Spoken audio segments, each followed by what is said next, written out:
이제 우리 하나님 말씀 살펴보시겠습니다. 이사야서 43장입니다. 구약 성경 이사야서 43장 16절부터 21절인데요. 오늘도 다 자리에서 일어나셔서 이사야 43장 구약 1020페이지에 있습니다.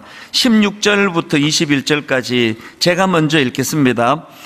나 여호와가 이같이 말하노라. 바다 가운데의 길을, 큰 물 가운데의 지름길을 내고 병거와 말과 군대의 용사를 이끌어내어 그들이 일시에 엎드려져 일어나지 못하고 소멸하기를 꺼져가는 등불 같게 하였느니라. 너희는 이전 일을 기억하지 말며 옛날 일을 생각하지 말라. 보라, 내가 새 일을 행하리니 이제 나타낼 것이라. 너희가 그것을 알지 못하겠느냐. 반드시 내가 광야의 길을, 사막의 강을 내리니. 장차 들짐승 곧 승냥이와 타조도 나를 존경할 것은 내가 광야의 물을, 사막의 강들을 내어 내 백성 내가 택한 자에게 마시게 할 것임이라. 이 백성은 내가 나를 위하여 지었나니 나를 찬송하게 하려 함이니라. 아멘. 네, 자리에 앉아 주시기 바랍니다. 제가 인터넷에서 우연히 은퇴하신 원로 목사님이 쓰신 글을 하나 읽었는데요. 이제 저 같은 현역 후배 목회자들을 권면하는 그런 또 조언의 글을 거기다가 담은 걸 보았습니다. 그 글에 보니까 황금 수도꼭지라는 책에 나오는 콜드 버드와 핫 버드, 이것을 가지고 이제 인용하는 내용을 제가 보았는데요. 이 콜드 버드 또 핫 버드, 이 용어는 철학자 키에르케고르가 철새를 비유로 해서 만든 용어라고 합니다. 이 철새들이 이제 겨울이 되면은 따뜻한 남쪽을 향해서 이제 먼 거리를 날아오지 않습니까? 그래 와서는 겨울 동안에 이제 따뜻한 남쪽에서 잘 지내다가 봄이 되면은 다시 이제 북쪽으로 날아가는데, 모든 철새가 다 날아가는 게 아니라고 그러네요. 그 철새들 중에는 이 따뜻한 지방에 머무는 동안에 사람들이 던져주는 먹이 이런 거에 좀 익숙해져 있고 쉽게 먹이를 먹는 것에 좀 길들여져 가지고 이 봄이 왔는데도 이제 북쪽으로 안 가는 철새가 있다는 겁니다. 너무 이제 이 편하고 안락한 것에 길들여져 가지고 남쪽에 온대로 그냥 눌러앉는 철새들을 이제 키에르케고르가 콜드 버드라고 그렇게 이름을 정했고요. 또 여기에 반해서 아무리 이제 이 겨울 동안에 있었던 이곳에서 먹이를 쉽게 구하고 사람들이 막 먹이를 던져주는 것을 경험한다 하더라도 여전히 이 새는 본성, 이 원래 새가 갖고 있던 본성인 야성을 잃지 않고, 그래서 다시 북쪽으로 날아가는, 되돌아가는 새를 이거를 핫버드라고 그렇게 이름을 지었더라고요.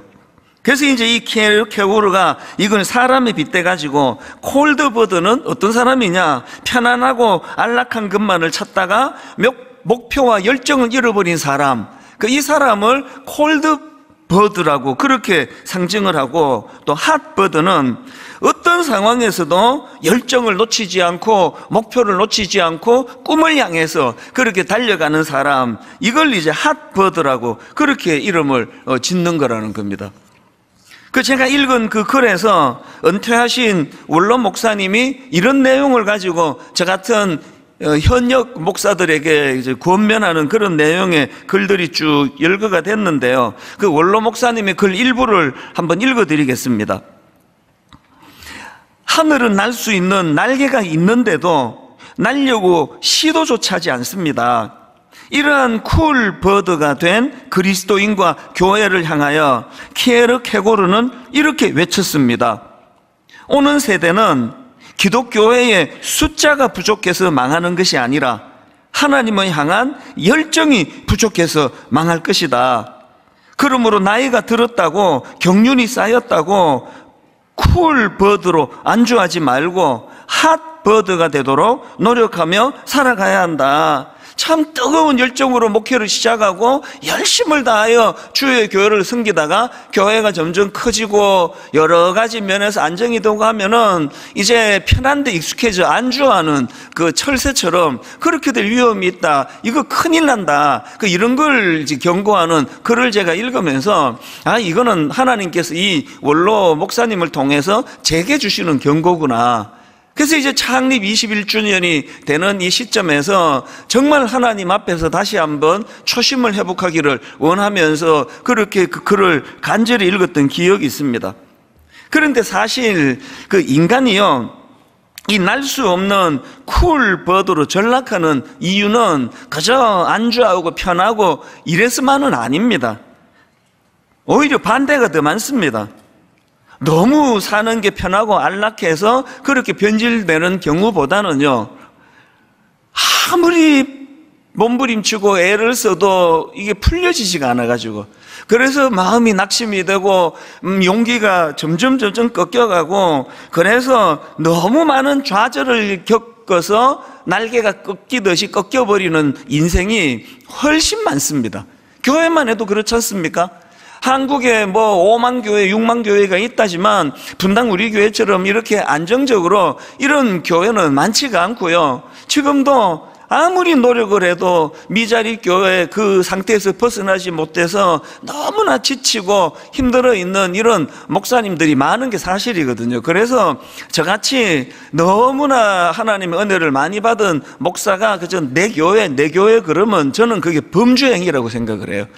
너무 애썼는데 잘 안 되는, 그래서 날개가 꺾여버린 그런 교회들을 조금이라도 도와드리고 그들이 다시 일어설 수 있도록 용기를 주는 이런 일이 이게 이제 필요한 거 아닙니까? 그러다 보니까 그 원로 목사님은 너무 안주하고 편하게 지내다가 그만 변질이 되는 걸 조심하라고 하는 그 말씀도 제가 잘 받았지만, 저는 그 원로 목사님이 글을 읽는데 그 일제강점기 때 유행했던 희망가, 이 노래가 떠오르는 겁니다. 이 희망가 여러분 아시죠? 이 풍진 세상을 만났으니 너의 희망이 무엇이냐? 부귀와 영화를 누렸으면 희망이 족할까? 푸른 하늘 밝은 달 아래 곰곰이 생각하니 세상 만사가 춘몽 중에 또다시 꿈 같도다. 여기 나오는 이 풍진 세상을 만났으니 할 때 이 풍진을 제가 사전을 찾아보니까 바람에 날리는 티끌을 풍진이라 그런대요. 그러니까 이 풍진 세상이라는 게 무슨 뜻입니까? 편안하지 못하고 어지러운 세상이에요. 막 마음이 흩날리는 것처럼 이런 심란한 풍진 세상을 살아가는 그 청년들을 이제 그렸던 게 이 희망가라고 그러는데요. 제가 지난 3월 1일 3.1절입니다. 그때 제가 어디를 향해 간지는 지금 기억이 안 나는데 차를 몰고 어디를 향해 가고 있는데요. 라디오에서 이 노래가 들린 겁니다. 이 3.1절이니까 이제 이런 노래가 많이 들려진 것 같아요. 이 풍진 세상을 만났으니 너의 희망이 무엇이냐. 본의 아니게 완전 할아버지처럼 불렀는데요. 라디오에서 이제 그 운전하면서 가는 라디오에서 들리는 이 구슬픈 노래가 그날따라 제게 감정이입이 됐습니다. 그래서 마음에 이렇게 눈물이 핑 도는 겁니다. 요즘에 이렇게 풍요롭고 자유로운 그런 세상이라 하는데도 젊은이들이 참 일이 잘 안 풀리고 그래서 날개가 꺾인 것처럼 그렇게 좌절한 청년이 많다는데 1930년대 이 노래가 유행했다 그러거든요. 태어나 보니까 나라는 일본 사람들에 의해서 그렇게 식민지가 되어 있고, 그래서 그냥 그 일본 사람들이 왜 그렇게 우리한테 그렇게 그 못되게 굴은지 모르겠습니다. 너무나 아픔을 많이 주고 상처를 많이 주고 그래서 펴보지도 못하고, 그래서 이 희망가라는 노래를 부르면서 구슬픈 그런 노래더라고요. 그 마음이 제가 그날 굉장히 옛날 그 일본 강점기 시절에 그 자랐던 청년들, 청소년들을 생각하니까 굉장히 마음이 그날 제가 이렇게 울컥하는 걸 경험했거든요. 제가 오늘 이 본문 말씀을 묵상을 하다가 바로 그때가 떠올라졌습니다. 왜냐하니까 지금 배경이 상황이 일제강점기에 낙심하고 좌절해 있던 젊은이들의 모습하고 오늘 본문에 나오는 이스라엘 백성들의 모습이 너무 비슷해요. 상황이 굉장히 비슷합니다. 나라가 두 동강 난 것도 어떻게 이렇게 똑같습니까? 그리고 또 그것도 북이스라엘과 남유다로 이렇게 나라가 지금 나뉘어져 있는데 우리나라보다 역사가 더 불행합니다. 그 두 동강 난 나라 중에 북쪽 이스라엘은 아수르라는 강대국에게 망해버렸습니다. 그리고 지금 남아있는 남쪽 유다도 지금 바벨론이라는 강대국 앞에 그 풍전등화예요.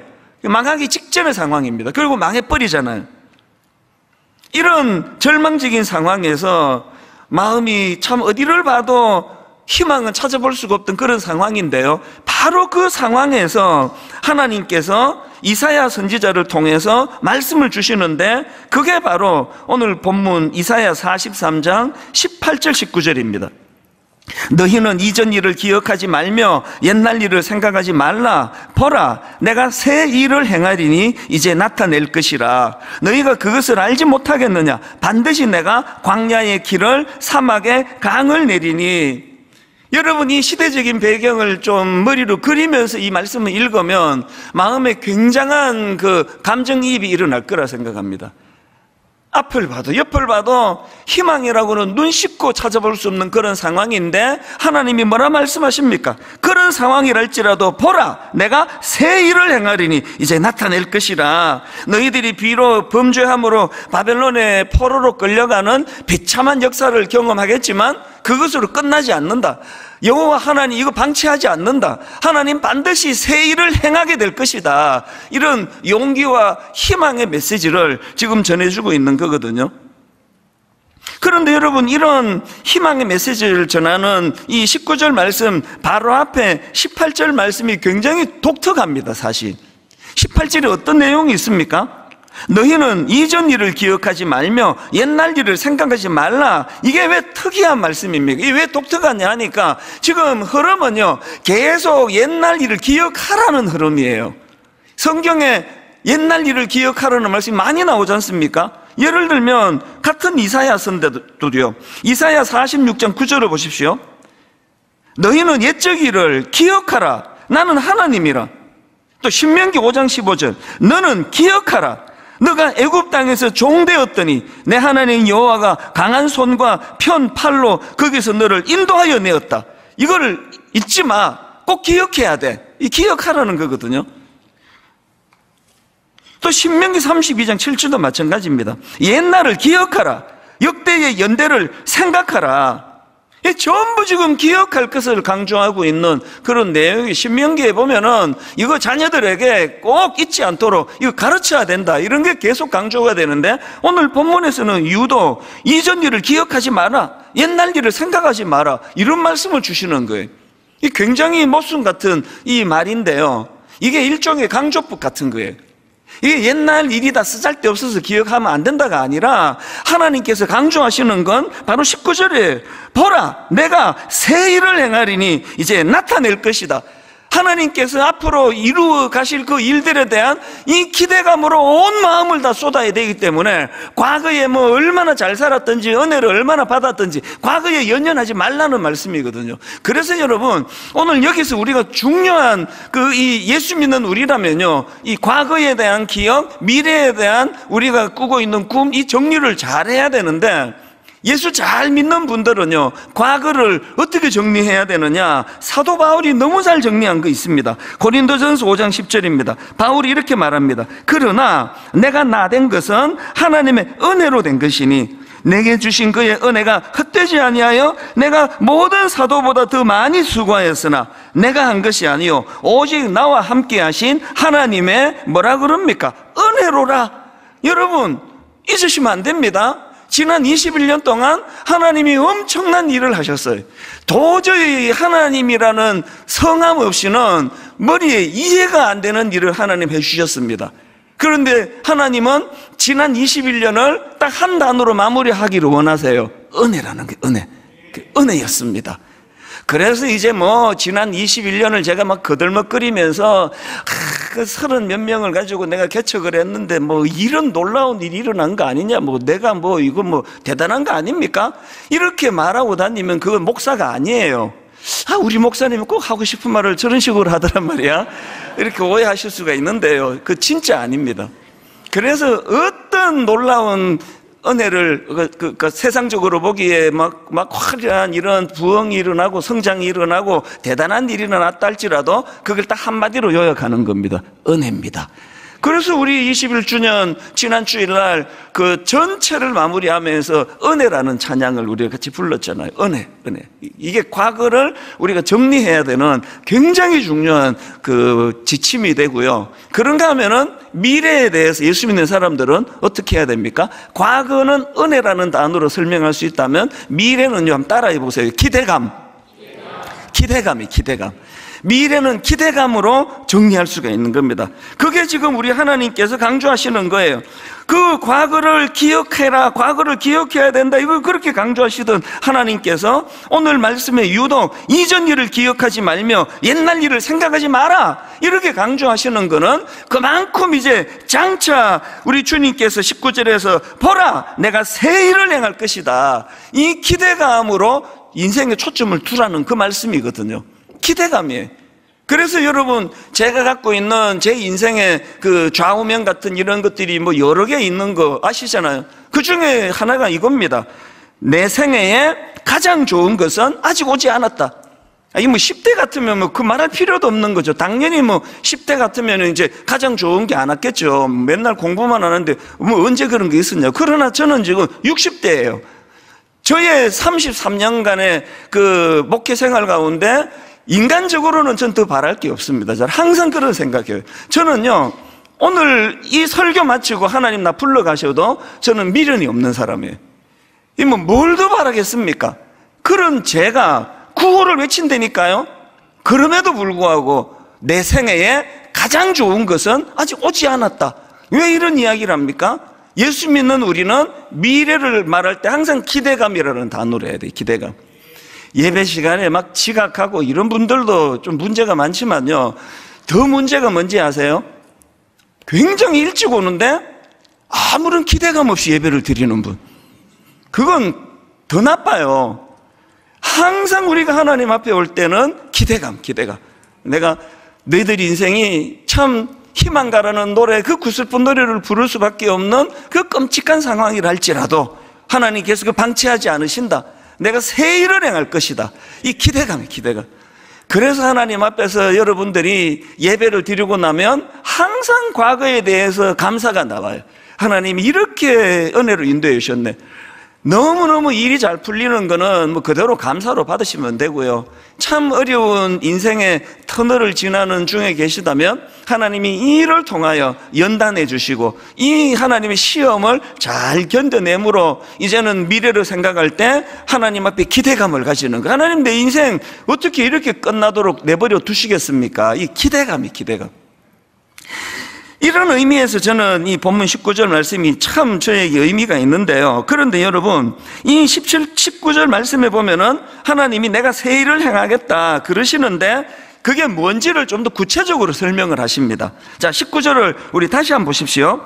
보라, 내가 새 일을 행하리니 이제 나타낼 것이라 너희가 그것을 알지 못하겠느냐. 그 다음 보십시오. 반드시 내가 광야의 길을 사막에 강을 내리니. 하나님이 하실 일이 뭐라고요? 그 광야같이 메마르고 삭막한 곳에 길을 내시겠대. 길을. 그리고 또 그 끔찍한 사막에 강을 내시겠다. 강이 뭘 상징하겠습니까?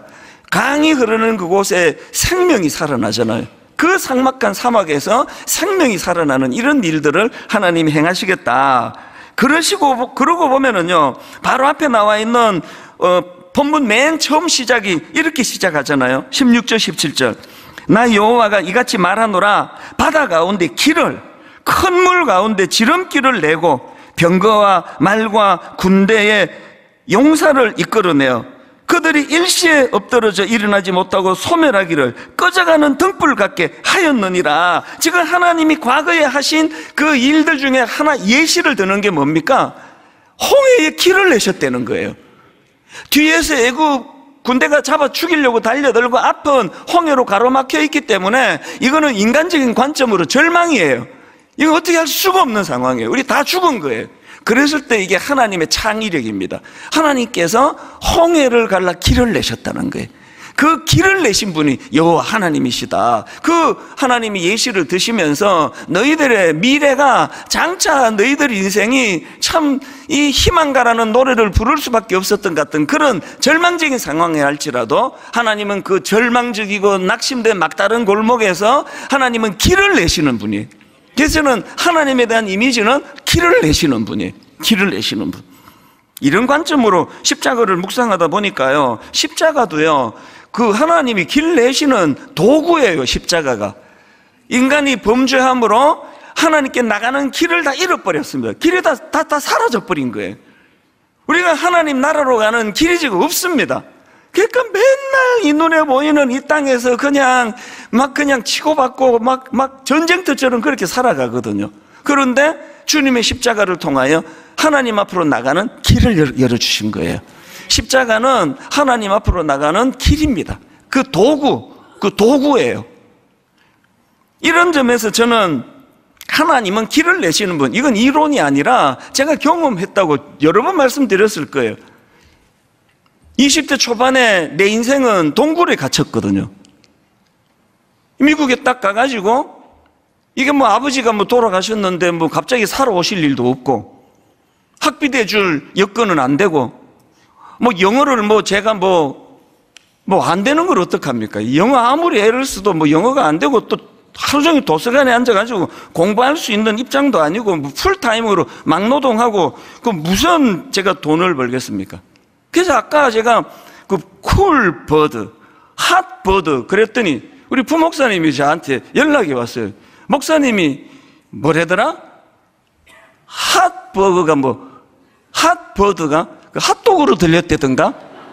아닌데 뭐 쿨버거가 뭐 그래가지고 뭐 이래갖고 내가 무슨 미국에서 내가 대학을 졸업하느냐고요.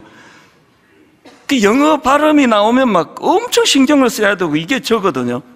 그래서 이게 뭐 딱 동굴에 갇힌 거죠. 이 실력 갖고는 이게 뭐 학교 뭐 졸업할 수 있는 실력이 안 되고 그리고 막노동하는 이 가정 제가 그건 자초한 거죠. 형제들 내가 뭐 우리 형제들이 아버지도 아닌데 내가 뭐 왜 그 손을 내미느냐 이런 또 이상한 생각을 해가지고 제가 이제 그렇게 지내다 보니까 딱 동굴에 갇혀버린 거예요. 겪어보니까요 하루하루 사는 게 힘든 것도 진짜 힘들던데요. 정말 힘들었던 건 이게 언제 풀리겠냐는 거예요. 내 인생에 뭐 어떻게 바뀌겠냐는 거죠.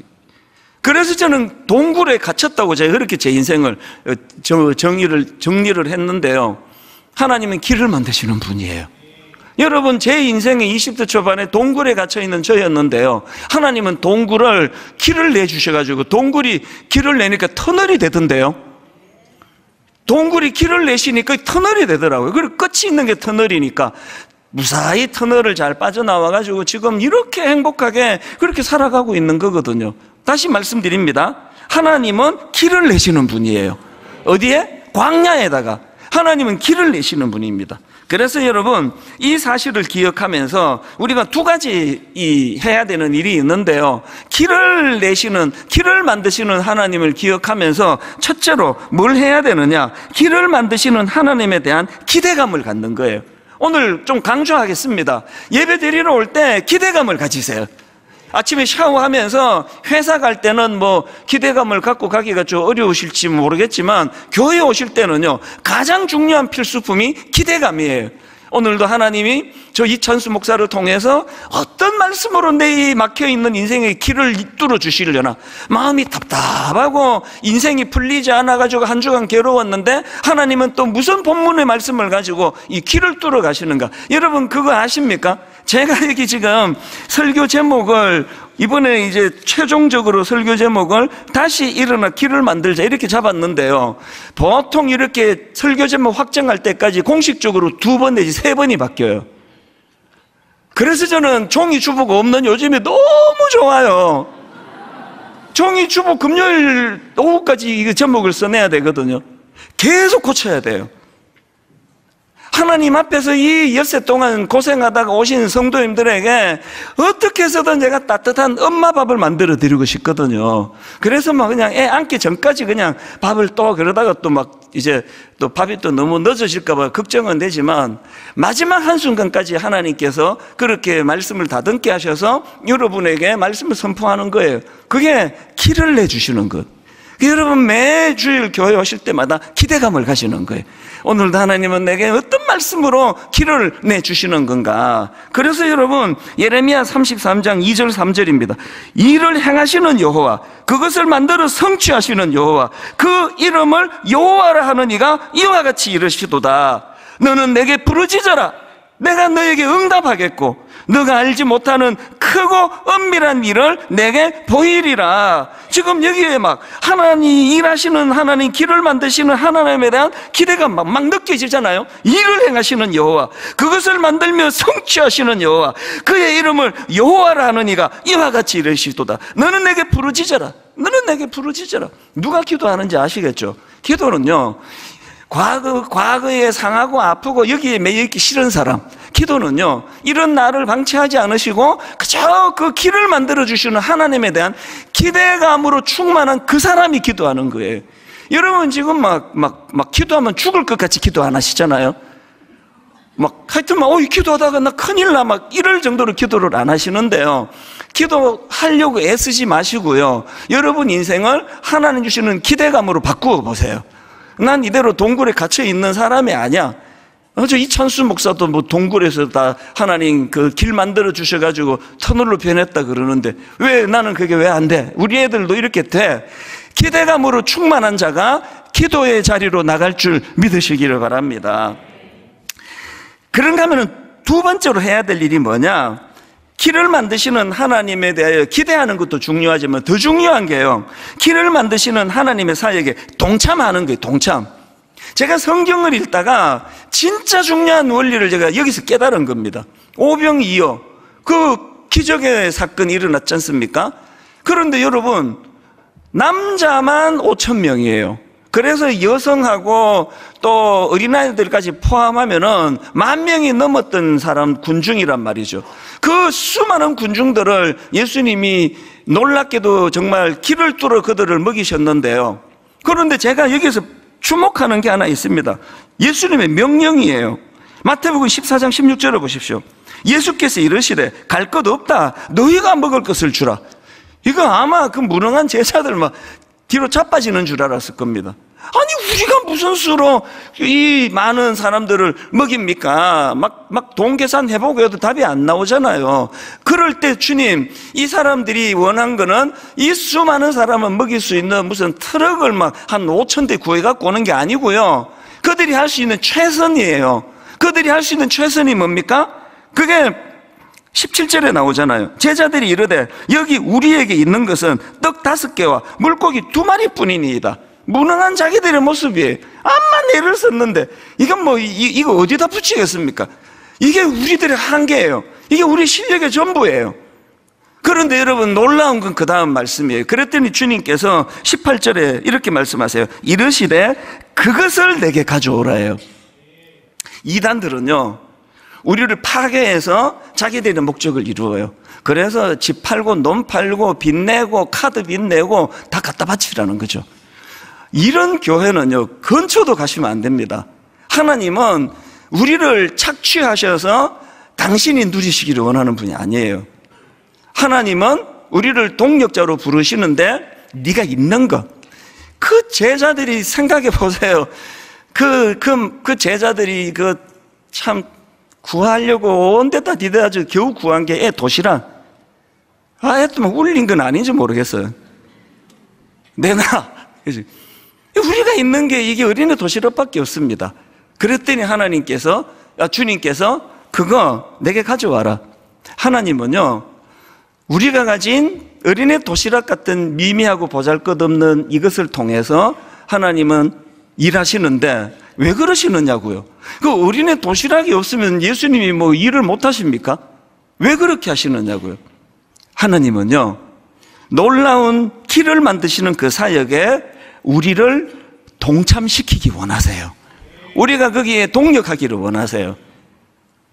하나님이 그 미국 시민권 갖고 있던 저를 얼마나 그냥 저를 필요로 하셨으면 그거 다 반납하고 한국으로 돌아와가지고 그 연로하신 어머니하고 제가 헤어진 지가 33년째예요.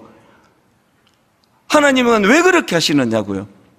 저 없으면은 뭐 지장이 생깁니까? 제가 21년 전에 여기 분당 우리 교회를 개척 안 했으면은 분당 지역에 엄청 문제가 생깁니까?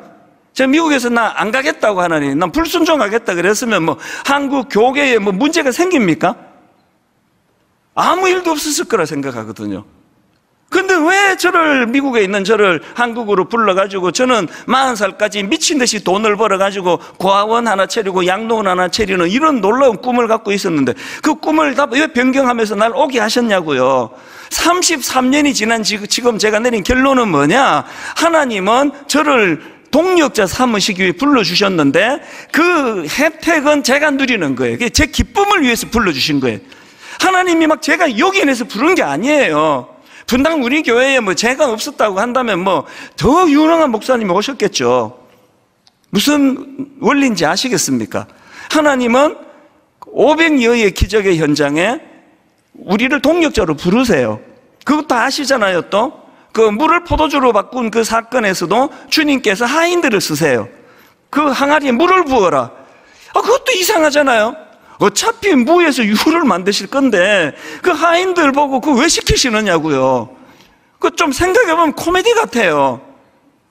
그 물 안 부으면 그 주님이 일을 못 하십니까? 우리 주님이 그렇게 불완전한 분이냐고요. 하실 수 있습니다. 그런데 왜 하인들 보고 물을 부으라 그러느냐고요. 그 말씀의 결론을 아시잖아요. 뒷부분의 결론이 아니라 하인들이 이런 이야기를 하잖아요.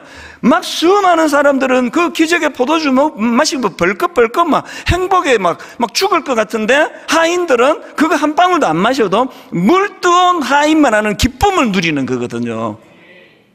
자꾸 헌신해라 해라 그러면 여러분은 막 긴장부터 하시는데요. 하나님이 여러분 주머니에 몇 푼을 못 빼먹어가지고 그 어린애고 사탕 빼먹듯이 그런 분 아니에요. 500여의 기적의 현장에서 제자들이 가져온 그 작은 도시락을 통해 말로 나올 수 없는 일을 펼치시는 그 하나님, 여러분 인생의 기대감이 되십니까? 여러분 인생의 길을 만들어주시는 하나님은 한번 경험하고 싶으세요?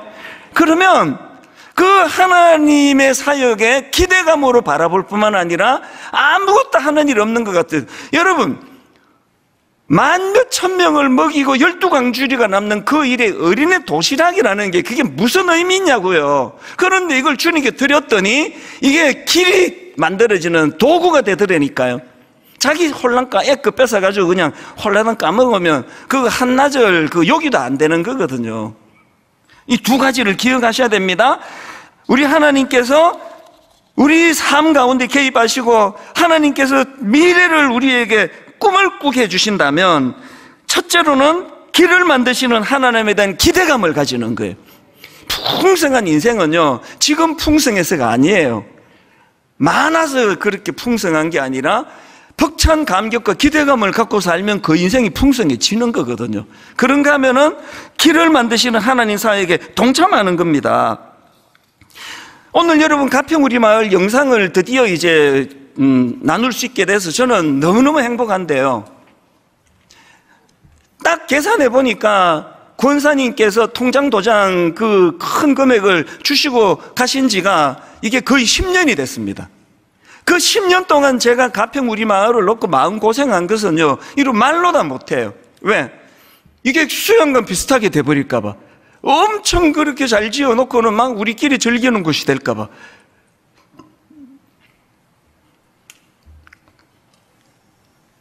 최근에요, 아주 희한한 일이 벌어졌습니다. 가평 우리 마을. 지금 직원을 뽑고 있잖아요. 그 용인 고기리에 가면은요, 유명한 그 브런치 카페가 있습니다. 이제는 문을 닫아버렸기 때문에 지난주에 닫았어요. 그 이름을 말해도 될 것 같아요. 멜린다 그루메라는 브런치 카페가 있습니다. 검색해 보시면요, 그 되게 인기가 있고 맛이 좋고 또 분위기가 너무 좋은 데예요. 희한한 일이 벌어졌습니다. 40대 중반이 된 사장님이요, 가평 우리 마을의 정신을 보고 가평 우리 마을을 몇 번 다녀가고 어머니 모시고 또 다녀가고 막 그러더니 막 너무너무 마음이 벅차하더니 어느 날 저한테 와가지고 목사님, 브런치 카페 멜린다 그룹에 문 닫기로 했습니다. 그리고 자기는 가평 우리 마을의 직원으로 들어가기로 했대요. 그 내가 말렸죠. 내 양심에 그거를 잘했다 그러면 되겠습니까? 잘 생각해봐라. 솔직히 나로 봐서는 당신이 여기 온다면 가평 우리 마을에 이건 뭐 천군 만마를 얻는 것 같이 좋은 일이에요. 그러나 나조차고 아니 생각을 해봐라. 지금 그렇게 지금 잘 되고 있는 그 카페를 문을 닫고 사장님이시던 그런 사람이 가평 우리 마을에 그 직원으로 들어온다는 그걸 내가 좋다 그러면 내 양심 불량 아닙니까? 그래서 말렸거든요. 잘 생각하라고, 신중하라고. 속으로는 와주기를 바라면서 계속 말렸어요. 이분이 뭐라고 말하는지 아십니까? 목사님, 제가 거기 브런치 카페를 오픈하고 11년이 됐는데 그게 사람이 알려지고 계속 이제 그 종업원들하고 이제 수고해서 음식 만들어내고 또 돈 받고 음식 만들어내고 돈 받고 하는 그 기쁨은 이제 더 이상 기쁨이 되지 않는다는 거예요. 가평 우리 마을의 정신을 설명을 듣고 현장을 방문하고 가슴이 뛰더래요. 이제 내가 돈을 버는 이거보다도 내가 만든 이 음식을 가지고 상해에 있는 우리 젊은이들이, 마음이 무너져 있는 우리 장애인 부모님이 거기서 이런 음식을 먹고 힘을 낼 걸 생각하니까 막 활력이 생긴다는 거예요. 너무 가슴이 뛴대요. 그래서 결국은 접었잖아요. 그리고는 이제 가평 우리 마을, 그래서 사실 너무 감사하죠. 이런 일이 어떻게 가능할까요? 하나님 모르는 사람은 이거는 정신 나간 짓이에요. 있을 수가 없는 일입니다. 근데 가슴이 뛴다는데 어떡합니까? 왜 그렇다고요? 도시락 갖고 하나님께 간 거예요. 길을 만드는 그 일에. 그 설계하신 건국대 강병근 교수님께서 재능 기부하시는데요, 돈 한 푼 받지 않고 일주일에 하루씩 가서 진두지휘를 했습니다. 제가 그분 별명을 지어드렸어요. 어린 왕자라고. 이분이 만드신 그 뿌띠 프랑스가 그게 또 어린 왕자를 컨셉으로 한 거기는 해요.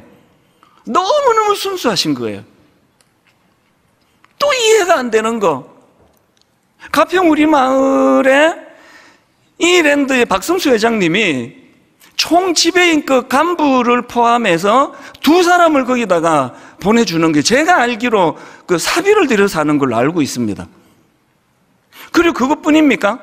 이 랜드는 그런 그 외식 사업부, 뭐 리조트 이런 데가 굉장히 잘 돼 있기 때문에요, 전문가들을 가평 저 먼 데까지 전문가들, 이 랜드 전문가들이 와서 다 살피고 조경 전체를 다 도와주고 있어가지고요, 이 랜드에서 안 도와줬으면은 이거 이렇게 못해요. 오픈도 지금 9월 달에 할 수가 없습니다. 이게 어떤 일이 일어나느냐고요? 그 박성수 회장님은 분당 우리 교회하고 아무 연관이 없는 분이에요. 제가 그냥 추측하는 거죠. 가평 우리 마을을 통해서 하나님이 길을 만들어 가시기 때문에 하나님께서 이분들의 마음을 움직여 주셨나 보다. 같이 꿈꾸는 거예요. 이제 앞으로 가평 우리 마을이 그 교회 수양관처럼 가는 일 절대로 저는 막습니다. 가평 우리 마을이 우선 1차적으로는 예수 잘 믿는 사람들이 쉼터가 되기를 원하고, 진짜 제 목표가 뭔지 아세요? 안 믿는 사람들이 와서 은근하게 십자가를 거기다가 십자가를 대놓고 하지 않을 거예요. 교회 사는 거 누가 모르냐고요. 많은 난크리스찬들이 가평 우리 마을에 와서 이렇게 쉬어도 이게 정말 이게 성경이라는 게 대단한 거네? 이게 우리의 목표거든요. 가평 우리 마을 미완성입니다. 이제 일부러 그렇게 합니다. 책상에서 다 만들고 여러분들은 아무것도 할 게 없도록 만드는 거는, 그거는 제가 여러분의 아름다운 그 기회를 빼앗는 거라 생각해요. 같이 만들어 가시자고요. 이제 너무너무 아름다운 공간에 더 아름다운 정신과 정말 하나님이 주시는 쉼이 일어나도록 하기 위해서 미완성된 가평 우리 마을 이제 9월 오픈할 때까지 여러분 투어도 하고 이런 일이 있을 텐데요. 이제 영상을 보시면서 와, 정말 잘 지었네 이렇게 생각하지 말고 꿈을 꾸시는 거예요. 하나님이 저기서 길을 만들어 가시는데 아버지 저도 막 하든 뭐 막 그 브런치 카페 내려놓고 사장님이 오고 이런 것까지는 저 원하지 않아요. 오늘 여러분 여건이 되는 분들이 함께 만들어가는 가평 우리 마을이 되기를 원합니다. 제가 잠깐 기도하고 오늘 창립 21주년 감사헌금은 전액을 이제 가평 우리 마을을 위해서 저희가 쓰여지게 될 텐데요. 하나님께서 기쁜 가운데 그렇게 헌금할 수 있는 마음 주시기를 원합니다. 같이 기도하시겠습니다. 하나님 아버지, 너무나 저희들 인생 가운데 참 뚫고 나갈 힘이 없어 동굴에 갇혀 있는 것 같은 삶을 살 때가 많은데 하나님 은혜로 아버지 그 동굴을 길을 내주셔서 터널을 만들어주시는 은혜로 종이 그리고 수많은 성도님들이 참 그 터널을 잘 지나올 수 있게 되었습니다. 하나님, 우리가 장차 하나님 이루어 주실 놀라운 일들, 그 위대한 일들이 광야의 길을 만드는 것이라고 말씀해 주셨는데 하나님, 사막에 강이 생명이 살아나는 역사가 하나님 일하신 가운데 일어나게 하여 주시옵소서. 가평 우리 마을을 위하여 아버지, 우리 어린아이의 작은 도시락 같은 작은 헌금을 드리려고 합니다. 하나님, 이것을 통하여 하나님 일하시고 거기에서 지친 또 마음이 상한 많은 사람들이 회복이 되는 역사와 기적이 일어나도록 하나님 일하여 주시옵소서. 감사드리옵고 예수님 이름으로 기도드립니다. 아멘. 이제 우리들의 찬양 280번입니다. 나의 가는 길 주님 인도하시네. 우리 찬양을 부르면서 이제 준비하신 감사헌금 드리겠습니다. 나의 가는 길 주님 인도하시네. 그는 보이지 않아도 날 위해 일하시네. 주 나의 인도자 항상 함께 하시네. 사랑과 힘 베푸시며 인도하시네.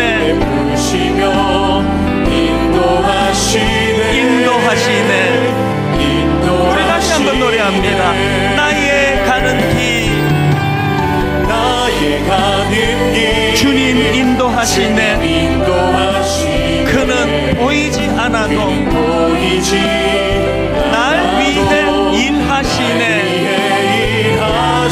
주 나의 인도자 항상 함께 하시네. 사랑과 힘 베푸시며 인도하시네.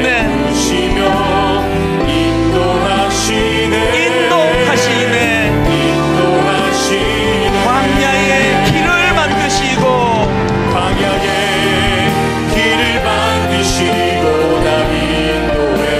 사막의 강 만드신 것 보라. 하늘과 땅 변해도 주의 말씀 영원히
가운데 날 인도해 사막의 강 만드신 것 보라.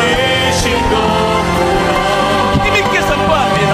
하늘과 땅 변해도 주의 말씀 영원히 내 삶 속에 새 일을 행하리. 나의 가는 길 주님 인도하시네. 그는 보이지 않아도 날 위해 일하시네. 주 나의 인도자 항상 함께 하시네. 사랑과 힘 베푸시며 인도하시네.